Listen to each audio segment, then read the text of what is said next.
Welcome. Today we're going to talk about the John Deere X350 riding lawn tractor.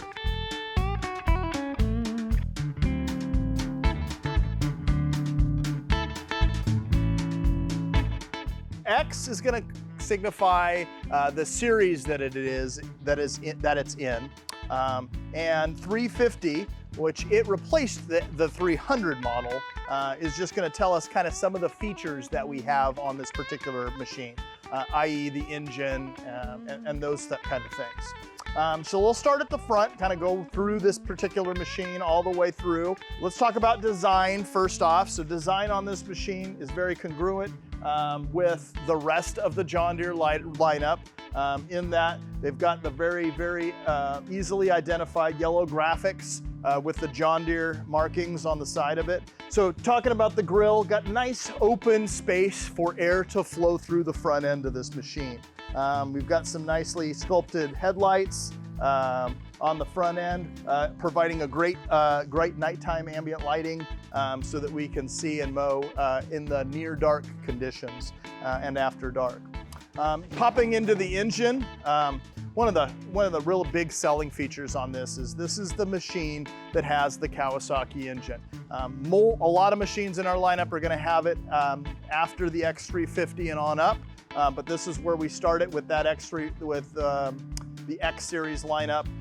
This is going to have a 21.5 horsepower V-twin Kawasaki engine, easy to maintain.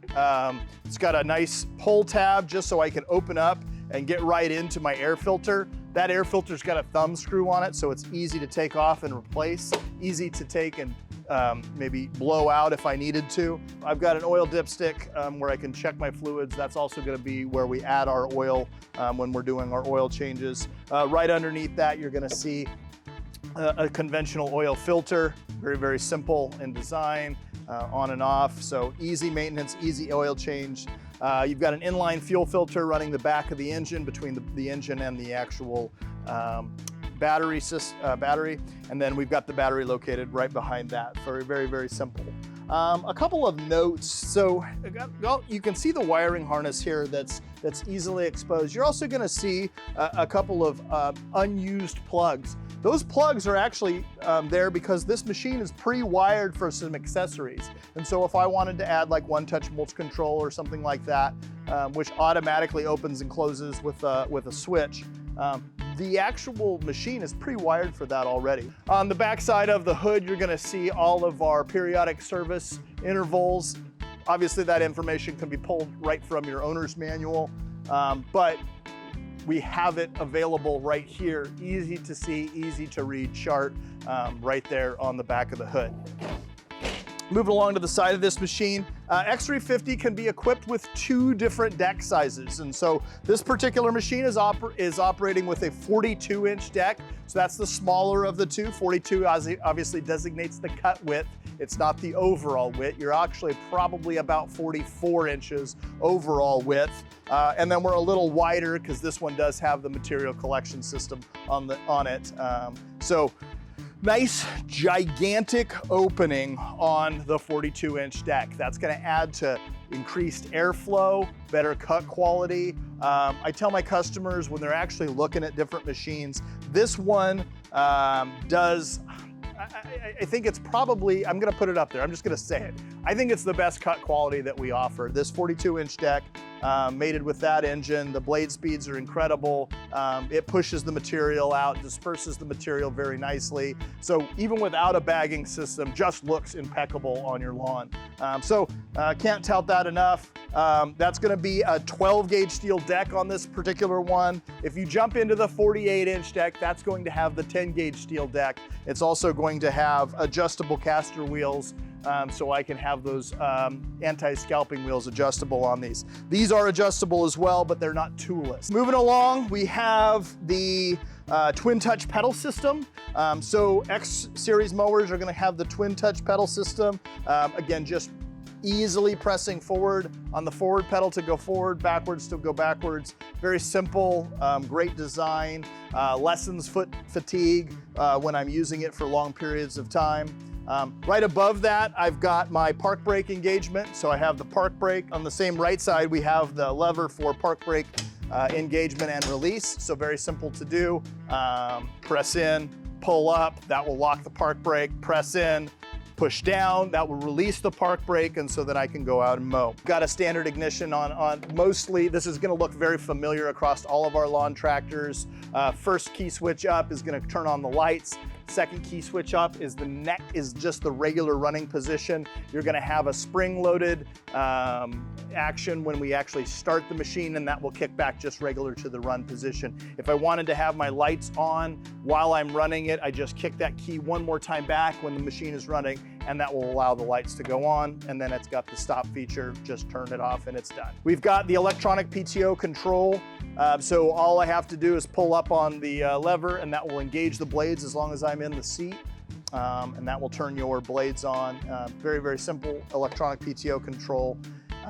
Right down below that, I have the cruise control button. So if I'm depressing my forward button, press down on the cruise control button, that will engage cruise control. It will maintain speed for me. I can allow my foot to come off of that forward pedal and easily continue one speed. So that's handy if I'm going along, trench line. I've got long, straight paths on my farm that I'm mowing. Want to reduce a little bit of foot fatigue.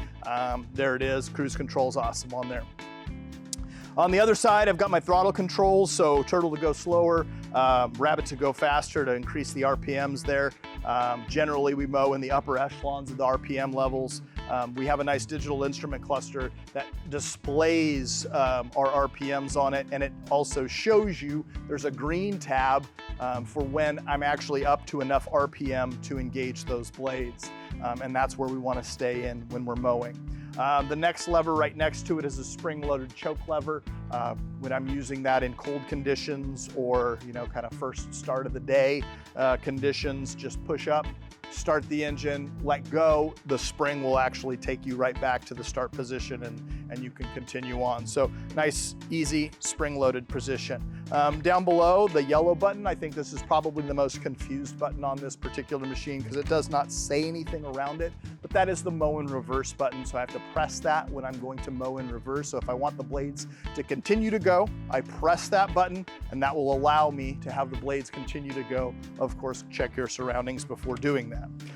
And then right next to it, there's a lever that's called the mower lift. On this machine, I use my left leg. I'll push down on that, and I can go ahead and lock that mowing deck up into the top position. If I press down on that pedal while pressing down on the lever, that will allow it to go down to the pre-designated position. And so you're gonna see right between your legs a knob that actually has numbers affiliated with it. In 1/4 inch increments, all the way from 1 to 4, you're going to see the ability to adjust that deck. And so right now it's set at 2.5. You saw it drop down.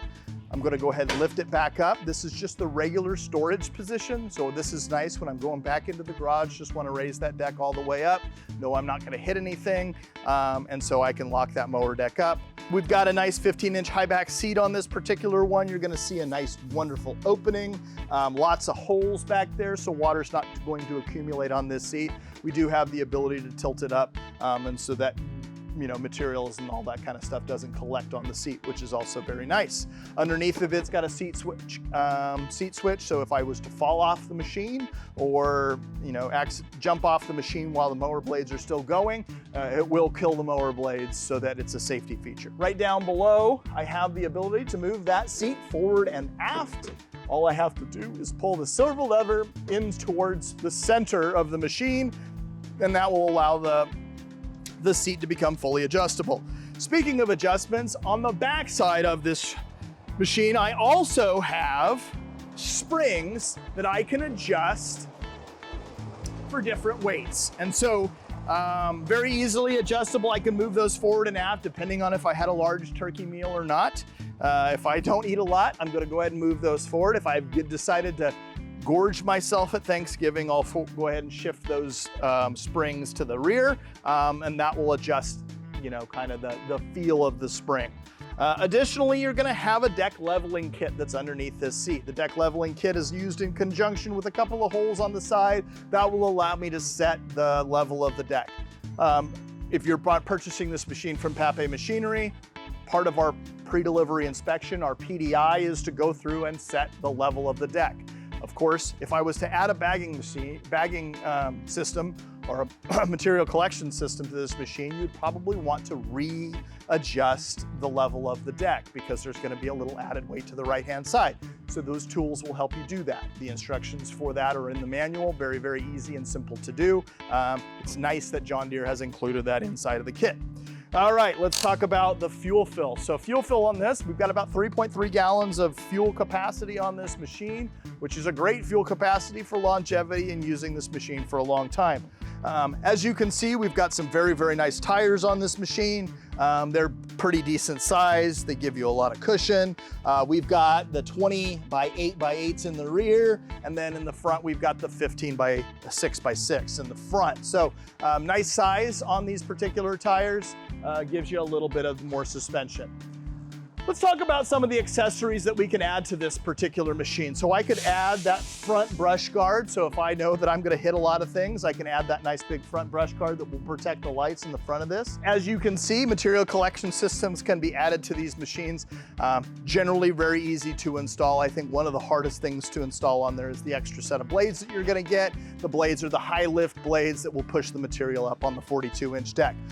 Of note, the 48-inch deck doesn't need extra blades because you're using the power flow system on the side of that particular machine. So, two-bag system on this machine, got nice, easily collected materials in the back, and I can pull those bags out very, very simply. Easy to use, easy to collect. Can add carts to the back of these machines. They've got blades for the front. Lots of different implements to add on to these spreaders,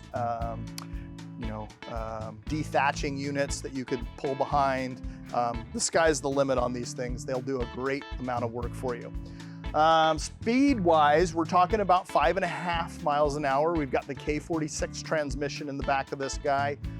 Very nice transmission. And then underneath, one of the big selling points to step up into the X series from maybe our lesser S series is the frame rigidity. So frame rigidity on this machine is considerably stronger. We've got a fully channeled frame on this particular one, so it makes it a very nice, strong machine. That strength, I think, lends itself to longer belt lives. It also lends itself to longer deck lives because of that actual strength that we see in the frame.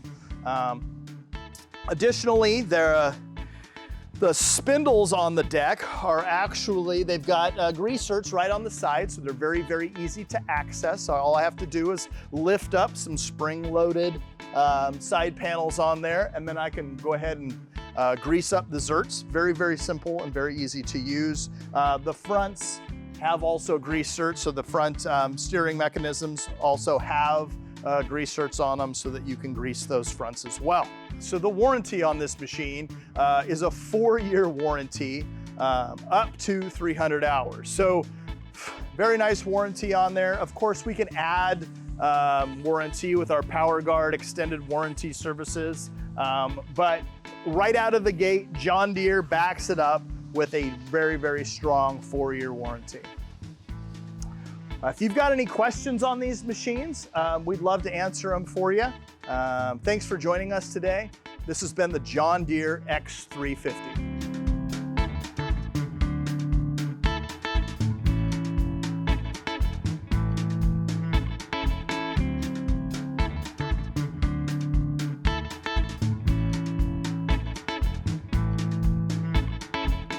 Hi, my name is Jason Hughes. I'm a territory manager out of Eugene, Oregon. I'm also a large property owner and own a lot of the equipment that you see featured in these videos. I hope you find this content helpful. If you have any questions, please comment below.